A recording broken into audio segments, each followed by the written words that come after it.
Hello friends, मैं नीता भास्कर आप सभी लोगों का अपने यूट्यूब चैनल पर स्वागत करती हूं। और यूजीसी नेट का आपका एग्जाम करीब आ चुका है बिल्कुल। और उसी के लिए मैं रिवीजन के लिए कुछ क्वेश्चन जो आपके यहाँ से बनेंगे वो मैं कुछ टॉपिक आपको रिवीजन के लिए करा रही हूँ, ठीक है। और क्योंकि टाइप करने में बहुत टाइम बर्बाद हो जाता है तो इसलिए मैंने नोट्स बना रही हूँ मैं। और जो आपको मैं डेली इसकी एक वीडियो अपलोड होगी आपके लिए। और इसमें काफ़ी चीज़ें मैं इंपॉर्टेंट चीज़ें जो है वो कवर करा दूंगी, ठीक है। और आशा करती हूँ वीडियो अच्छी लगे तो जरूर आप कमेंट लाइक करेंगे, और जिससे कि अगली वीडियो भी आपको इस जो है ये उपलब्ध मिले, ठीक है। तो चलिए शुरू करते हैं। टीचिंग एप्टीट्यूड यानी शिक्षण अभिवृत्ति, ठीक है। तो देखिए, शिक्षण के क्वेश्चन बहुत महत्वपूर्ण है टीचिंग एप्टीट्यूड के। और इसमें हम कुछ पॉइंट इसमें देखते हैं, ठीक है। तो जैसे शिक्षा और शिक्षण, ठीक है। शिक्षण अभिक्षमता भी कह सकते हैं इसे, शिक्षण अभिवृत्ति। तो शिक्षा और शिक्षण, एजुकेशन एंड टीचिंग, ठीक है। तो शिक्षण का क्या है, ठीक है। शिक्षण का मूल अर्थ क्या है? शिक्षण का मूल अर्थ यानी एजुकेशन एंड टीचिंग, शिक्षण का मूल अर्थ है शिक्षा प्रदान करना, ठीक है। और इस शब्द की उत्पत्ति शिक्ष धातु से हुई, जिसका अर्थ है ज्ञान प्राप्त करना, ठीक है। शिक्षा का मूल अर्थ क्या है? शिक्षा का मूल अर्थ शिक्षा प्रदान करना, मेन पॉइंट। फिर इस शब्द की उत्पत्ति किससे हुई है? शिक्ष धातु से हुई है, जिसका अर्थ क्या होता है? ज्ञान प्राप्त करना, ठीक है। क्योंकि देखिए, जिसके माध्यम से क्या होता है, हम अपने संस्कारों एवं व्यवहारों का क्या करते हैं? निर्माण करते हैं इसके माध्यम से, ठीक है। जो हमारे व्यवहार हैं, जो हमारे संस्कार हैं, उसका निर्माण करते हैं। और शिक्षा हमें इस योग्य बनाती है, ठीक है। शिक्षा ही है जो हमें इस योग्य बनाती है कि हम अपने वातावरण या पर्यावरण में हम समायोजन कैसे करें, जो हमारी क्षमताएं हैं और जो हमारी योग्यताएं हैं, ठीक है। योग्यता और क्षमता, उसका विकास कैसे होता है? वो शिक्षा के द्वारा ही होता है। समाज, परिवार, राष्ट्र, किसी भी विशिष्ट क्षेत्र में हम अपना योगदान दे सकें, कर सके, ये है शिक्षा और शिक्षण, ठीक है। शिक्षा का उद्देश्य, शिक्षा का उद्देश्य क्या है? मानव व्यक्तित्व का सर्वांगीण विकास करना, ठीक है। शिक्षा का उद्देश्य क्या है? शिष्य का जो ज्ञान है उसके व्यवहार में वांछित परिवर्तन लाना है, ठीक है। शिक्षा का उद्देश्य क्या है? जो शिष्य होता है यानी जो शिक्षार्थी होता है उसके व्यवहार में वांछित परिवर्तन लाना होता है। और शिक्षा प्रदान करने वाले को शिक्षक, अध्यापक या अध्येता कहा जाता है। और शिक्षक मूलतः शिक्षण उद्देश्यों की प्राप्ति के लिए कार्य करता है, सहजकर्ता के रूप में, ठीक है। क्योंकि अगर शिक्षक नहीं होगा तो फिर आपको ज्ञान प्राप्ति में जो है सहजकर्ता के रूप में शिक्षक कार्य करता है, ठीक है, उद्देश्य की प्राप्ति के लिए। और शिक्षा का जो अर्थ है, ठीक है, तो इसमें देखिए शिक्षा का सर्वांगीण विकास करना मानव व्यक्तित्व का शिक्षा का उद्देश्य होता है। और शिष्य के ज्ञान एवं व्यवहार में परिवर्तन लाना होता है। शिक्षा के अर्थ को दो मुख्य परिप्रेक्ष्य में समझा जा सकता है, एक व्यापक और दूसरा क्या है? संकुचित, ठीक है। व्यापक और संकुचित। देखिए, व्यापक अर्थ के अनुसार क्या कह सकते हैं कि यह सारा संसार जो है वो शिक्षा का क्षेत्र है, ठीक है। व्यापक अर्थ में हम क्या है? व्यापक अर्थ के अनुसार यह जो सारा संसार है, विश्व है, वो क्या है?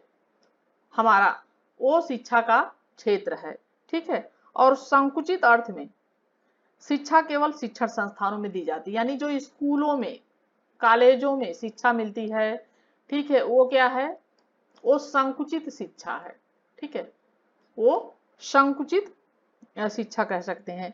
और शिक्षा जो है व्यापक अर्थ में तो सारा संसार शिक्षा का क्षेत्र है। और शिक्षा का उद्देश्य क्या है? मानव व्यक्तित्व का सर्वांगीण विकास करना। सभी व्यक्ति इसमें आते हैं, चाहे बालक हो, चाहे युवा हो, वृद्ध हो, स्त्री हो, पुरुष हो, विद्यार्थी हो। हम क्या करते हैं? जीवन पर्यंत, ठीक है। हम क्या हैं? जीवन पर्यंत, बचपन से हम कुछ ना कुछ सीखते ही रहते हैं, ठीक है। जीवन पर्यंत हमारा क्या होता है? सीखने का काम होता है। और हम कुछ ना कुछ सीखते रहते हैं और हमें सीखना भी चाहिए, ठीक है। तो व्यक्ति क्या करता है? जीवन पर्यंत कुछ ना कुछ सीखता रहता है, व्यापक अर्थ के अनुसार, ठीक है। लेकिन संकुचित अर्थ के अनुसार जो है वो शिक्षा केवल स्कूलों कॉलेजों में ही दी जाती है। तो अतः व्यक्ति का जो पूरा जीवन ही क्या है? उसका शिक्षा काल है, ठीक है। पूरा जीवन क्या कहा जाता है व्यक्ति का? शिक्षा काल है, क्योंकि व्यक्ति हमेशा सीखता रहता है, ठीक है। और संकुचित अर्थ के अनुसार शिक्षा केवल शिक्षण संस्थानों में दी जाती है और इसका एक निश्चित पाठ्यक्रम, एक अवधि होती है, क्योंकि सिलेबस होता है, देखिए, ठीक है, इसका एक सिलेबस होता है, पाठ्यक्रम होता है, एक अवधि होती है जो हमें, जिससे हम शिक्षा प्राप्त करते हैं, ठीक है, संकुचित अर्थ में। और शिक्षा का उद्देश्य क्या होता है इसमें, जो विषय होते हैं, ठीक है, जो विषय होते हैं, जो सब्जेक्ट होते हैं, उसमें क्या है, ज्ञान प्राप्त करना, ठीक है, उसमें हम ज्ञान प्राप्त करते हैं जो हम सब्जेक्ट लेते हैं, जिसका क्या होता है, मूल्यांकन होता है, एवोल्यूशन होता है, ठीक है, मूल्यांकन होता है जिसका। और तत्पश्चात उससे क्या होती है, हमें उपाधि मिलती है, प्रमाण पत्र मिलते हैं, और शिक्षा कहीं ना कहीं कक्षा का और पाठ्य पुस्तकों तक ही एक तरीके से सीमित रह जाती है, जो संकुचित शिक्षा होती है, ठीक है। इतनी चीजें हमने समझ ली। अब हम क्या करेंगे, शिक्षा की परिभाषा क्या, देखिए वेरी इंपॉर्टेंट चीजें हैं ये, बहुत ध्यान से इसे देखें और सुने, ठीक है। शिक्षण एक तरीके से देखिए औपचारिक और अनौपचारिक दोनों प्रकार का हो सकता है।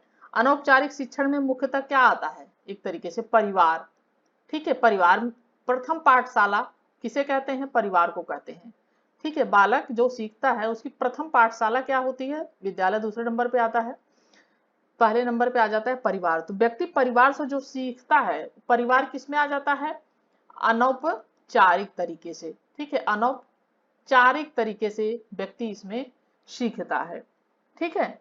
और औपचारिक जो शिक्षता वो होती है शिक्षा, वो परिवार और समुदाय और दोनों के द्वारा इसमें जो अनौपचारिक होती है, इसमें परिवार समुदाय सभी आते हैं, लेकिन अगर औपचारिक रूप से जो शिक्षा होती है वो शिक्षण संस्थानों में दी जाती है, ठीक है। और लेकिन बहुत सारे परिवर्तन हो रहे हैं जिसकी वजह से शिक्षा अब औपचारिक बनती जा रही, अनौपचारिक नहीं रह गई उतनी, ठीक है। तो शिक्षा की शिक्षण की परिभाषा, शिक्षण अधिगम प्रक्रिया की, यानी लर्निंग जो प्रोसेस है, ये उद्देश्यपूर्ण दिशा है एक।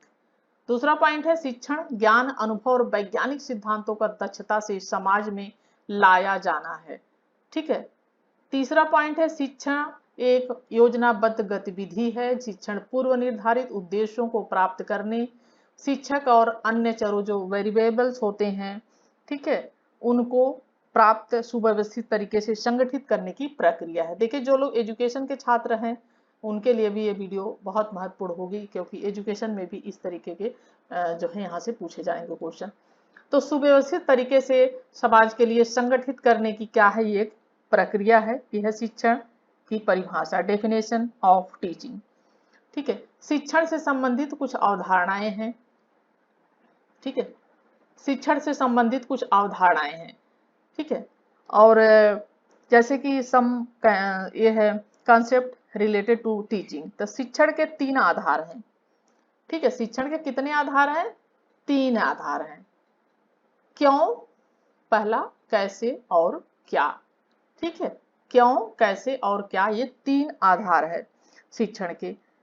क्यों का उत्तर सबसे महत्वपूर्ण होता है, क्यों का उत्तर, क्योंकि यह दर्शन शास्त्रों द्वारा दिया जाता है। कैसे का उत्तर मनोविज्ञान द्वारा दिया जाता है। क्यों का ये किसके द्वारा दिया जाता है, दर्शन शास्त्र, फिलॉसफी, ठीक है। और कैसे का उत्तर, ठीक है, क्या होता है, मनोविज्ञान, इसका क्या होता है, मनोविज्ञान। और क्या क्या उत्तर जो है वो समाज शास्त्र द्वारा, इसका समाज शास्त्र यानी सोशियोलॉजी, ठीक है, और ये साइकोलॉजी, मनोविज्ञान। क्यों का दर्शन शास्त्र द्वारा, कैसे का मनोविज्ञान द्वारा, और क्या का समाज शास्त्र द्वारा, ठीक है, यानी क्यों का। और जो है ये बहुत महत्वपूर्ण है। तो दूसरा पॉइंट आ जाता है आदर्शवाद। देखिए अरस्तु के अनुसार शिक्षा का मूल उद्देश्य व्यक्ति की नैतिक एवं बौद्धिक सद्गुणों का आधार बनाना है, ठीक है। क्या कहते हैं अरस्तु, शिक्षा का जो मूल उद्देश्य है व्यक्ति की जो नैतिक और बौद्धिक जो सद्गुण है उसका क्या है, शिक्षा का मतलब उसका आधार बनाना है। और आदर्शवाद जैसा कि एक अत्यंत प्राचीन वादी सिद्धांत है और जिसका प्रभाव किसी न किसी रूप में जीवन के प्रत्येक क्षेत्र में हमारे पड़ता ही पड़ता है। सबसे पुराना आदर्शवाद ही, पहले की जो शिक्षा थी, प्राचीन काल की शिक्षा, वो आदर्शवादी शिक्षा हुआ करती थी, ठीक है। और अरस्तु के अनुसार शिक्षा का मूल उद्देश्य व्यक्ति को नैतिक एवं बौद्धिक सद्गुणों का आधार बनाना है और व्यक्ति को ऐसे श्रेष्ठतम मूल्यों से अलंकृत करना है। ठीक है, ऐसे श्रेष्ठ मूल्य, क्योंकि आदर्शवाद का मतलब है कि श्रेष्ठ मूल्यों को विकसित करना, तो श्रेष्ठतम मूल्यों को से अलंकृत करना है, आभूषित करना है, जो मानवता के लिए बिल्कुल आवश्यक है। ठीक है, नैतिक मूल्य अगर अच्छे नहीं होंगे तो मानवता के लिए ये सब चीजें ठीक नहीं है। ठीक है, तो मानवता के लिए क्या है, नैतिक मूल्यों का होना आवश्यक है।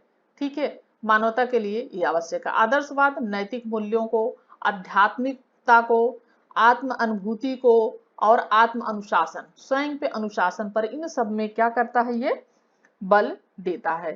ठीक है, आदर्शवाद नैतिक मूल्यों को यानी मोरल वैल्यू जो होती है, आध्यात्मिकता और आत्म अनुभूति जो होती है और आत्म अनुशासन, इन सब को क्या करता है, ये प्राथमिकता देता है, इस पे बल देता है। ठीक है, संक्षिप्त शब्दों में हम कहें तो जैसे सत्यम, शिवम और सुंदरम। ठीक है, क्या है संक्षिप्त शब्दों में, सत्यम, ठीक है, शिवम, सुंदरम। ठीक है, एक तरीके से आदर्शवाद कह सकते हैं। ठीक है, सत्यम शिवम सुंदरम, मैंने सत्य ही शिव है, शिव ही सुंदर है, तो ये इस तरीके से। ठीक है, और जैसे कि नेक्स्ट पॉइंट हम देखते हैं प्रकृतिवाद।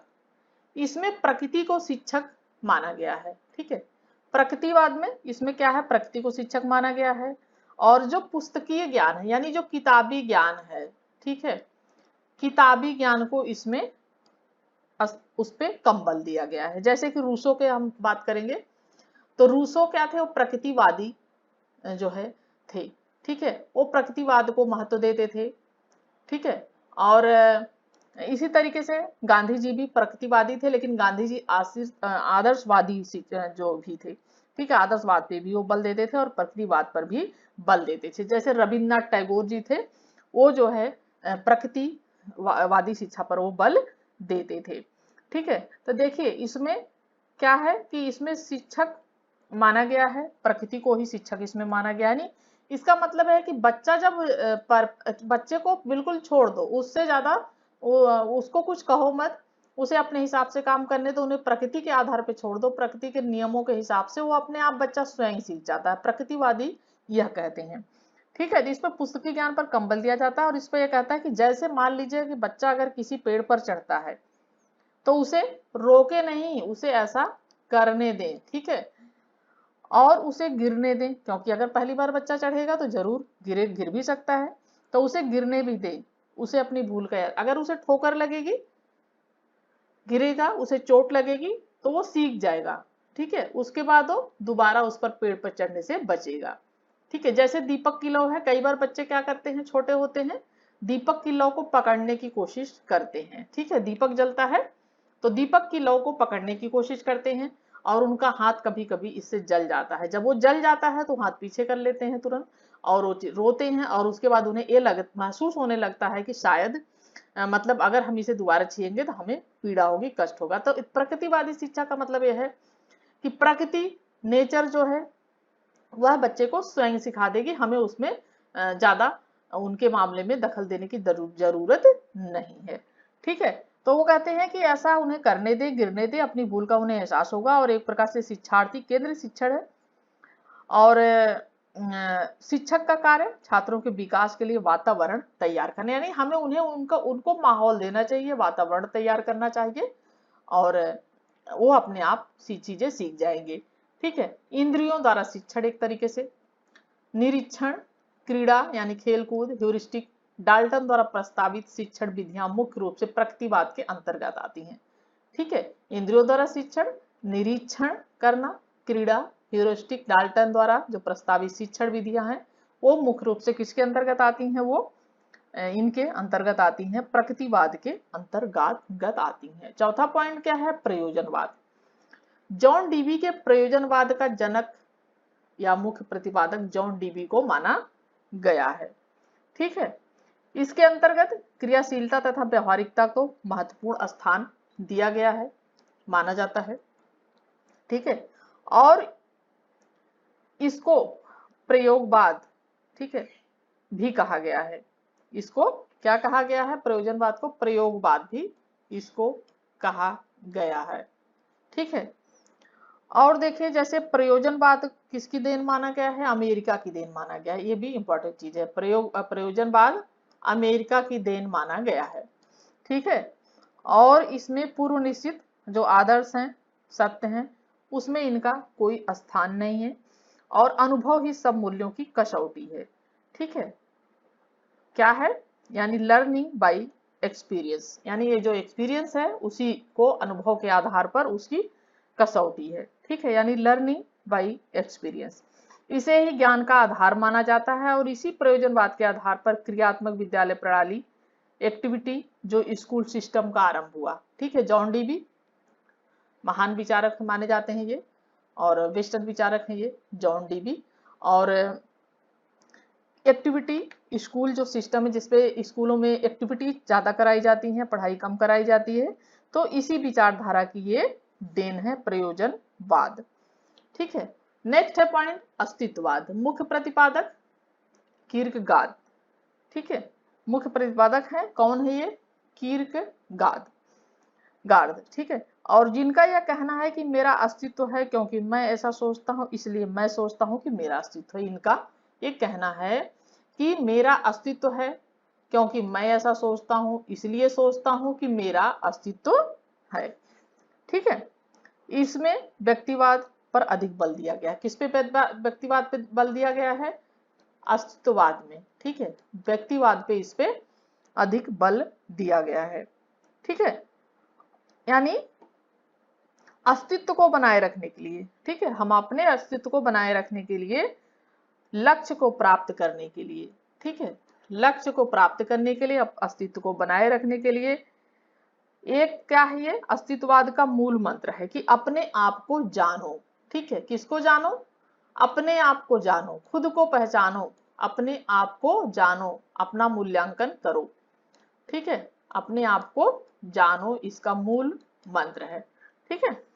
और शिक्षकों का क्या कर्तव्य बनता है कि वो छात्रों में मौलिकता, सृजन शक्ति, सक्रियता और मानवतावादी दृष्टिकोण आदि उत्पन्न करने में क्या करें, शिक्षक जो टीचर है वो सहायक बने इन गुणों का विकास करने में, क्योंकि हर बालक के अंदर हर तरीके के गुण होते हैं और शिक्षक का कर्तव्य है, उसका कार्य है कि वो इन गुणों का विकास करे, ठीक है। योग 6 पॉइंट है योग। देखिए परंपरागत रूप से योग जो है भारतीय दर्शन के 6 रूप माने जाते हैं, जिनमें से योग भी एक है, ठीक है। तो ये योग भी एक है और ऋषि पतंजलि को योग शास्त्र का रचयिता माना जाता है, ठीक है। ये पतंजलि को क्या माना जाता है, योग शास्त्र का रचयिता माना जाता है, ठीक है। और ये पुरोहित थे पतंजलि शुंग वंश के शासक थे, ठीक है। ये पुरोहित थे और पुष्यमित्र शुंग के ये पुरोहित थे पतंजलि, और इनको योग शास्त्र का रचयिता माना जाता है, ठीक है। ये थोड़ा सा हर साइड में कट गया है तो मैं बोल रही हूँ तो आप ध्यान दें। तो पतंजलि को योग शास्त्र का रचयिता माना जाता है, ठीक है, योग। और इसके करीब 8 घटक माने जाते हैं, जैसे यम या आत्मनियंत्रण, नियम, आसन, प्राणायाम, प्रत्याहार, धारणा, ध्यान और लास्ट में समाधि, ठीक है। ध्यान करना और समाधि करना, ठीक है। अज्ञान को, इसका क्या तात्पर्य है कि अज्ञान को दूर करना और ज्ञान प्राप्ति करना, ठीक है। क्या है इसका कि जो योग के इन घटकों का अनुसरण करते हुए, यानी इन सब चीजों को अनुसरण करते हुए और अज्ञान को दूर किया जा सकता है और ज्ञान की प्राप्ति इसमें की जा सकती है, ठीक है। ये हमारा पॉइंट इतना खत्म होता है। अब हम आ जाएंगे मूलभूत शिक्षण प्रतिरूप पे, ठीक है। बेसिक जो है यह है, ठीक है। तो टीचिंग और मूलभूत शिक्षण प्रतिरूप यानी बेसिक टीचिंग मॉडल्स, ठीक है। और इसमें प्रशिक्षक केंद्रित दृष्टिकोण और दूसरा है विषय केंद्रित दृष्टिकोण, ठीक है। पहला क्या है, प्रशिक्षक केंद्रित यानी पेडागोजिकल अप्रोच, और दूसरा है शिष्य केंद्रित या शिक्षार्थी केंद्रित शिक्षण, ठीक है, ये है। और ठीक है, तो विषय केंद्रित या शिक्षार्थी केंद्रित शिक्षण। तो देखिए पहला जो है इसमें प्रशिक्षक केंद्रित दृष्टिकोण, ठीक है, यानी पेडागोजिकल अप्रोच। यह शिक्षण का क्या है, परंपरागत दृष्टिकोण है, ठीक है, परंपरागत ये दृष्टिकोण है। और इसमें शिक्षक का शिक्षण जो है अधिगम प्रक्रिया, गति, सामग्री, प्रविधि पर पूर्ण नियंत्रण रहता है। और यह तय करना पूर्ण रूप से सीखने के लिए पूर्णतः शिक्षक पर यह आश्रित रहता है। शिक्षार्थी इसमें क्या होता है, प्रशिक्षक केंद्रित दृष्टिकोण में इसमें शिक्षक पर आश्रित रहता है, यानी पूर्णतः शिक्षक के भरोसे रहता है। और यह तय करना पूर्ण रूप से शिक्षक का दायित्व होता है, यानी शिक्षक ही यह तय करता है क्या सिखाना है और कैसे सिखाना है। शिक्षक छात्रों के सीखने की प्रक्रिया का क्या करते हैं, मूल्यांकन करते हैं। जो पहले आदर्शवादी शिक्षा थी, आप उसे भी इसी प्रकार की शिक्षा मान सकते, प्रशिक्षक केंद्रित, ठीक है। पहले क्या होता था, विद्यार्थी से कुछ भी नहीं पूछा जाता था, बालक से उन्हें रटने पे और पढ़ाने पे शिक्षक का ही दायित्व होता था, और शिक्षक ही जो कहता था वो विद्यार्थी उसे करता था, ठीक है। तो पहले की जो शिक्षा थी, प्राचीन कालीन शिक्षा, वो भी शिक्षा इसी के अंतर्गत आती है, ठीक है।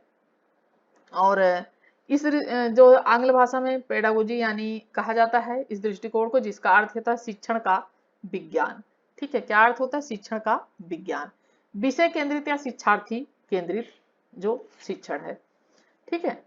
तो देखिए इसके अंतर्गत, ये जो मॉडल के अंतर्गत क्या होता है, शिक्षार्थी अधिकतर आत्मनिर्देशित होता है। जो सीखता है वो आत्मनिर्देशित होता है और वह स्वयं के लिए स्वयं उत्तरदायी माना जाता है। शिक्षार्थी का हित केवल ज्ञान प्राप्त करने तक ही सीमित इसमें नहीं होता है, और शिक्षार्थी सीखने की गति भी स्वयं निर्धारित करना है, उसको कितना सीखना है, कैसे सीखना है। और शिक्षक का कार्य सिखाने के लिए मार्गदर्शन करना है। जैसे आजकल की जो शिक्षा है, ठीक है, इस समय की जो शिक्षा है उसका क्या मतलब है, वो विषय केंद्रित या शिक्षार्थी केंद्रित, शिष्य केंद्रित या शिक्षार्थी केंद्रित से। शिक्षक, बालक, अब क्या कहा जाता है कि बालकों को मारना नहीं है, डांटना नहीं है, हैं, उन्हें जिस तरीके का माहौल में वो उन्हें बस एक माहौल तैयार करना है, उन्हें सही से हमें सिखाना है, लेकिन उस पर किसी भी चीज को हमें लादना नहीं है। तो ये तरीके से शिष्य केंद्रित, आजकल की जो बालक केंद्रित शिक्षण पद्धति जो है आजकल की, वो है बालक केंद्रित शिक्षण पद्धति, इस पे जोर दिया जाता है, ठीक है। यानी बालक को सीखने में क्या करना है, हमें उसका सहयोग करना है। हम टीचर हैं तो हमें उसका, बालक का सहयोग करना है, और उसके लिए उसी प्रकार का वातावरण तैयार करना है, उस तरीके का माहौल करना है, सुगम वातावरण तैयार करना, और उसका क्या करना है, मार्गदर्शन करना है, ठीक है। वो हम उसका क्या करना है, हमें मार्गदर्शन उसको करना है सही तरीके से।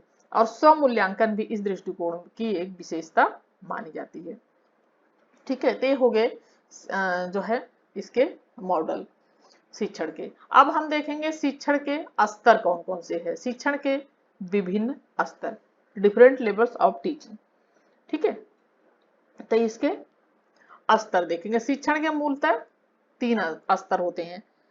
पहला स्मृति स्तर, दूसरा अवबोध स्तर, तीसरा चिंतन स्तर, ठीक है। तीसरा है चिंतन स्तर। तो हम पहले स्मृति स्तर के बारे में जानेंगे। स्मृति स्तर, ठीक है, मेमोरी लेवल। देखिए शिक्षण के स्मृति स्तर के मुख्य जो प्रस्तावक हैं वो कौन है, हर्बर्ट, ठीक है। और यह शिक्षण अधिगम प्रक्रिया का प्रारंभिक चरण है, ठीक है, पहला चरण है ये स्तर। स्मृति स्तर जो है वो क्या है, वो पहला चरण है। यह क्या करता है, तथ्यों को जो है, जो भी तथ्य हैं उनको कंठस्थ और अभ्यास करने के लिए क्या करता है, प्रेरित करता है। यानी कंठस्थ मतलब अच्छी तरीके से याद करना उसे बढ़िया से, ठीक है, रटना एक तरीके से, ठीक है। और क्या करता है, शिक्षण अधिगम प्रक्रिया मूलतः उद्दीपन प्रतिक्रिया मानी जाती है, ठीक है।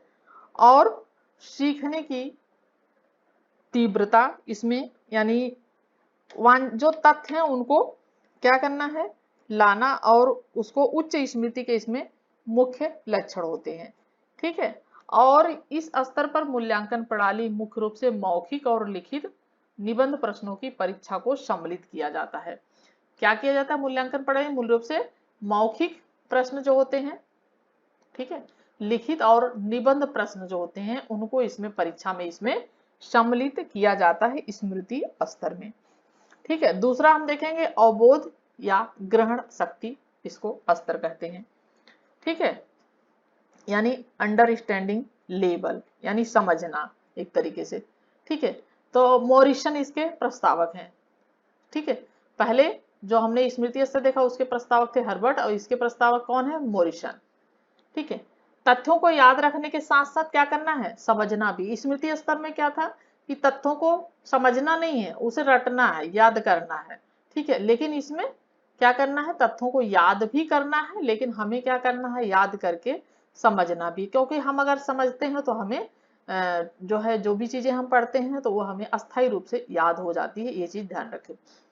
यह शिक्षक और शिष्य दोनों के लिए तथ्यों को आत्मसात करने हेतु सक्रिय भूमिका प्रदान करता है।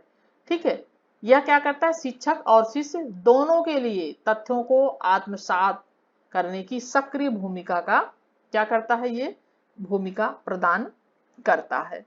ठीक है, देखिए इस स्तर में उद्देश्य जो होते हैं विषय में दक्षता प्राप्त करने एवं क्षमता को विकसित करना है, यानी जो भी क्षमता होती है और उसको विकसित करना है और सामान्यीकरण करना है। ठीक है, अवधारणाओं में सिद्धांत, संकल्पना, परिभाषाएं, इनको समझने की क्षमता का विकास करना। ठीक है, इसमें समझने की क्षमता का विकास करना और शिक्षक और शिष्य दोनों के लिए तथ्यों को आत्मसात करने हेतु सक्रिय भूमिका प्रदान करता है। और मूल्यांकन प्रणाली में मुख्य रूप से निबंध प्रकार के प्रश्न, इसमें मूल्य कौन से? निबंध प्रकार के प्रश्न, वस्तुनिष्ठ प्रकार के प्रश्न और लघु उत्तरीय प्रश्न इसमें शामिल होते हैं। ठीक है, सम्मिलित किए जाते हैं। और चिंतन या विमर्शीय स्तर, ठीक है, यह है चिंतन या विमर्शी स्तर। इसके प्रतिपादक कौन है? मुख्य रूप से हंट। ठीक है, हंट है मुख्य प्रस्तावक।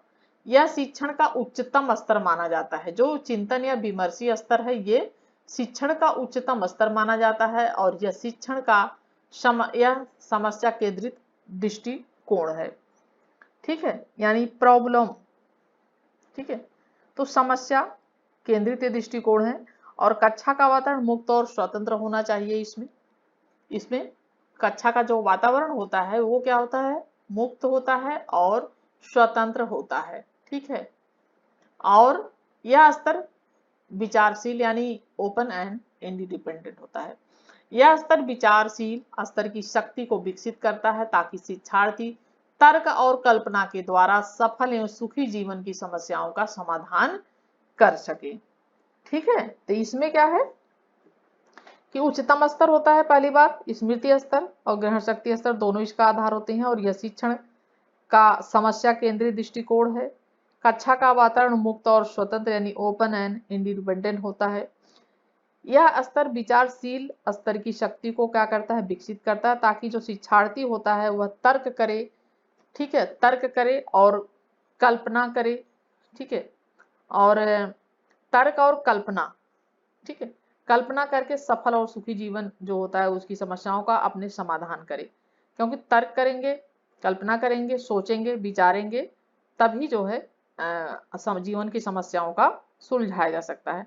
और इस स्तर पर छात्र जो है समस्याओं के निवारण हेतु अनुसंधान, ठीक है, यानी रिसर्च, ठीक है, अनुसंधान भी कर सकते हैं। और परीक्षा के लिए मुक्त निबंध प्रकार यानी एसे टाइप के प्रश्न उत्तरों का उपयोग किया जाता है।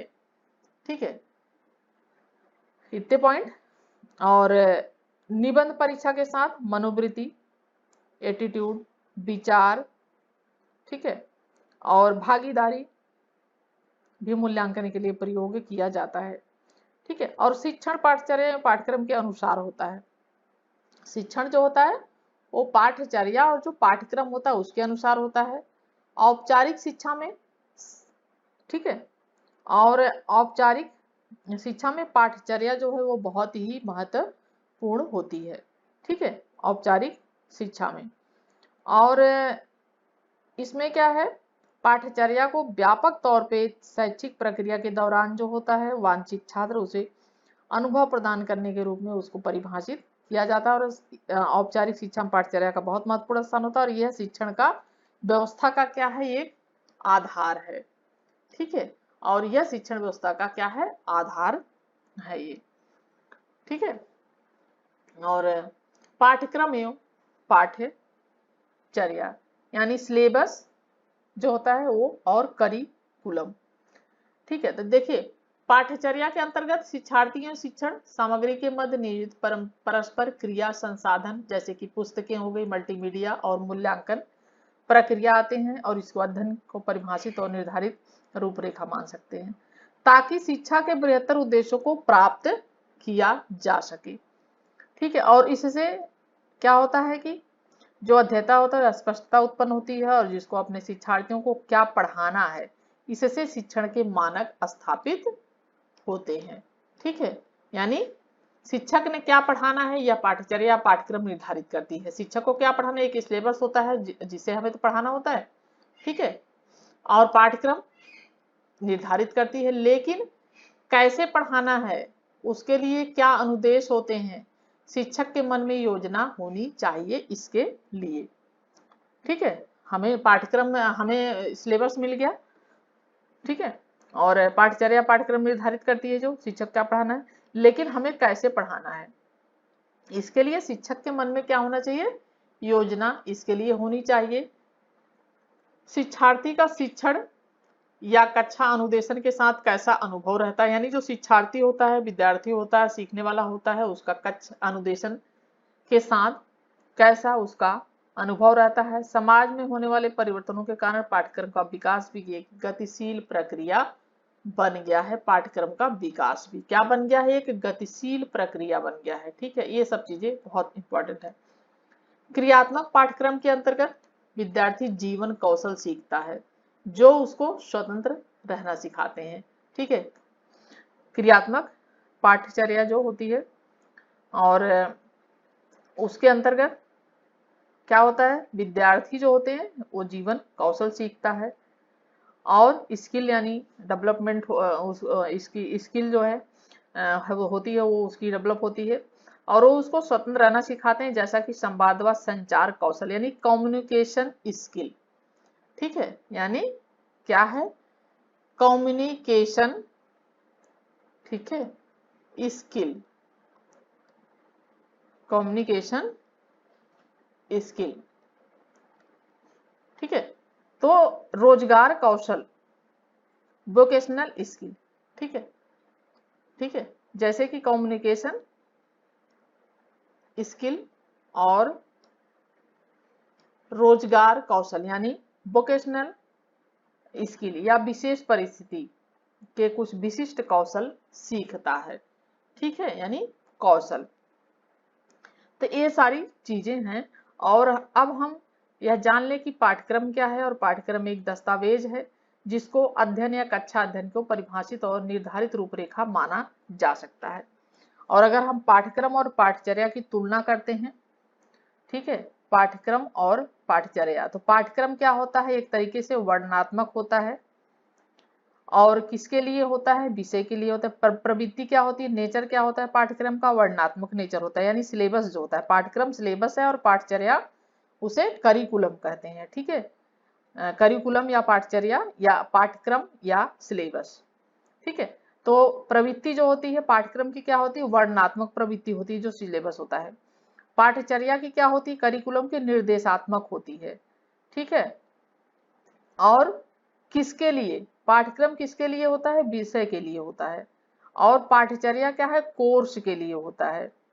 और विषय क्षेत्र माने तो पाठ्यक्रम जो है वो संकुचित होता है और जबकि पाठचर्या क्या होता है, विस्तृत होता है। ठीक है, कौन सेट करता है, परीक्षा बोर्ड पाठ्यक्रम जो है वो, और जो पाठचर्या होती है सरकार या उच्च संस्थान इसे करिकुलम यानी जो होता है पाठचर्या सरकार या इसे उच्च संस्थान सेट करते हैं। और जो ये होती पाठ्यक्रम वो परीक्षा जो बोर्ड होती है वो। और अवधि एक तरीके से देखें तो निश्चित सामान्यतः 1 वर्ष तक होती है ये पाठ्यक्रम की, और जो पाठचर्या होती है वो कोर्स समाप्ति तक। समरूपता विभिन्न अध्यापकों के विभिन्न के लिए विभिन्न प्रकार के, और जो पाठचर्या होती है सभी अध्यापकों के लिए एक समान होती है। ठीक है, और इसका जो स्रोत एक तरीके से माने तो एनसीईआरटी जो होती है पेडागोजी ऑफ साइंस, इसका सोर्स। और आगे हम देखेंगे गतिशील वातावरण यानी आगे स्वतंत्र चर होते हैं, आश्रित चर होते हैं, हस्तक्षेप चर होते हैं, ये सब जो चर होते हैं यानी वेरिएबल्स जो होते हैं उसे हम पढ़ेंगे अगले वीडियो में। ठीक है, और ये सब देखिए बहुत ही इम्पोर्टेंट है जो वीडियो है ये, और रिवीजन हम करेंगे इसमें। और देखते रहिए वीडियो, पसंद आए तो लाइक शेयर कमेंट और अवश्य करिएगा, जिससे कि मैं अगले भी वीडियो कुछ इसमें बना दूं, जिससे आपका जो नेट का सिलेबस है वो मैं आपको एक हफ्ते के अंदर जो महत्वपूर्ण चीज़ें हैं वो मैं कवर इसमें करा दूं। ठीक है, और नेक्स्ट वीडियो में फिर मिलती हूँ, तब तक के लिए thank you for watching video.